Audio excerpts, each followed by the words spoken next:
ஆன்மீக உறவுகள் அனைவருக்கும் என் அன்பான வணக்கங்கள். நம்முடைய வாழ்க்கையிலே லக்ஷ்மி கடாட்சம் ஏற்பட்டுச்சு அப்படின்னா நமக்கு எந்தவித கஷ்டமோ துன்பமோ துயரமோ இருக்காது. நம்ம தொட்ட காரியத்தில் எல்லாத்துமே நமக்கு வெற்றி கிடைக்கும். செல்வத்திற்கு மேலே செல்வம் நமக்கு சேர்ந்துக்கிட்டே இருக்கும். நம் வீட்டில் இருக்கக்கூடிய அனைவருக்குமே நல்ல காலம் பிறந்துடும் அப்படின்னே சொல்லலாம். அப்படிப்பட்ட லக்ஷ்மி கடாட்சத்தை நம்ம பெறுவதற்கு உரிய சிவ மந்திரத்தை தான் இந்த பதிவில் நம்ம பார்க்க போகிறோம். மகாலட்சுமி தாயாருக்கு ஐஸ்வர்யத்தை வழங்கின தெய்வம் சிவபெருமான். குபேரருக்கு குபேர பதவியை கொடுத்தவரும் சிவபெருமான் தான். அனைத்து விதமான செல்வங்களையும் வாரி வழங்கியவராக சிவபெருமான் இருக்காங்க. அப்படி நம்ம சிவபெருமானை நம்ம மாசி மாதத்தில் வழிபாடு செய்யும் பொழுது நமக்கு அளவில்லாத நன்மைகள் நமக்கு நிறையவே கிடைக்கும்.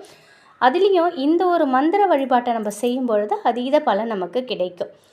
பொதுவாகவே சிவபெருமான் வழிபாடு செய்வதற்கு உகந்த நாள்னு பார்த்திங்கன்னா சோமவார நாள், பிரதோஷ நாள், சிவராத்திரி. சோமவாரங்கிறது வாரம் வரக்கூடிய திங்கட்கிழமையை குறிக்கும். பிரதோஷங்கிறது மாதத்தில் 2 முறை வரும். சிவராத்திரி மாதத்தில் 2 முறை வரும். இருந்தாலும் மாசி மாதத்தில் வரக்கூடிய சிவராத்திரியை நம்ம மகா சிவராத்திரி அப்படின்னு சொல்கிறோம். பார்த்திங்கன்னா சிவபெருமானுக்கு விசேஷ நாட்கள் தொடர்ச்சியாக மாசி மாதத்தில் வரும். இந்த 3 நாட்களுமே தொடர்ச்சியாக நமக்கு இந்த சிவபெருமான வழிபாடு செய்யும் பொழுது நம் வாழ்க்கையில் பலவிதமான அற்புதங்கள் நிகழும். மாசி மாதத்தில் வரக்கூடிய 24/2/2025 நாளைய தினம் திங்கட்கிழமை சோமவாரம். அடுத்தது பார்த்திங்கன்னா 25ஆம் தேதி 25/2/2025 செவ்வாய்க்கிழமை அன்று பிரதோஷம் வருது. 26ஆம் தேதி அதாவது 26/2/2025 புதன்கிழமை மகா சிவராத்திரி வருது. தொடர்ச்சியாக இந்த 3 நாட்களும் சிவபெருமானி இந்த ஒரு மந்திரத்தை நம்ம 1008 முறை சொல்லணும் அப்படின்னா நமக்கு லக்ஷ்மி கடாட்சம் கிடைக்கும். மகாலட்சுமி தாயாரோட அருளால் அனைத்து விதமான செல்வங்களையும் நம்ம பெறலாம். மற்ற 2 நாளில் உங்களால் சொல்ல முடியலைனாலும் பரவாயில்ல.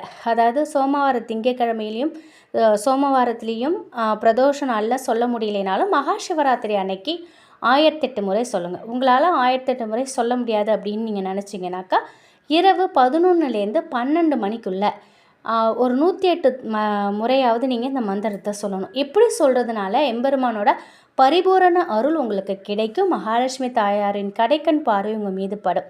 எப்படிப்பட்ட கடனும் தீரும், பண கஷ்டமும் தீரும். அந்த மகா சிவராத்திரி நாளில் விரதம் எடுக்க முடியாது, இரவு கண்முழிக்க முடியாதுன்னு நினைக்கிறவங்க இந்த ஒரு மந்திரத்தை சொன்னாலே நீங்கள் இரவு முழுவதும் கண்விழித்த பலன் உங்களுக்கு கிடைக்கும். விரதம் இருந்த பலனும் கிடைக்கும்.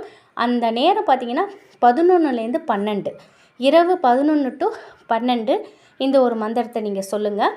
ஓம் சர்வ சர நம சிவாய, ஓம் சர்வ சர நம சிவாய, ஓம் சர்வ சர நம சிவாய.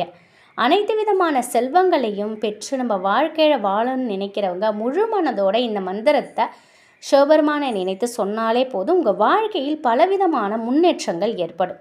நிச்சயமாக எப்படிப்பட்ட கடனாக இருந்தாலும் தீரும், பண கஷ்டம் அனைத்தும் தீரும், பண வரவு அதிகரிக்கும். அதே போல் இந்த மந்திரத்தை மறக்காமல் சொல்லுங்கள்.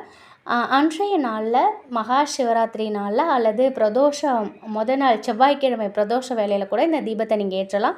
அப்படி முடியலனாக்கா நீங்கள் மகா சிவராத்திரி அன்னைக்கு மாலை 6 மணிக்கு எப்பொழுதும் தீப வழிபாடு செய்யும் பொழுது மாலை நேரத்தில் ஒரு தாம்பலத்தில் பச்சை நெல், அதாவது பச்சரிசி அல்லது நெல் பரப்பி அதற்கு மேலே நீங்கள் தீபம் ஏற்றுங்க.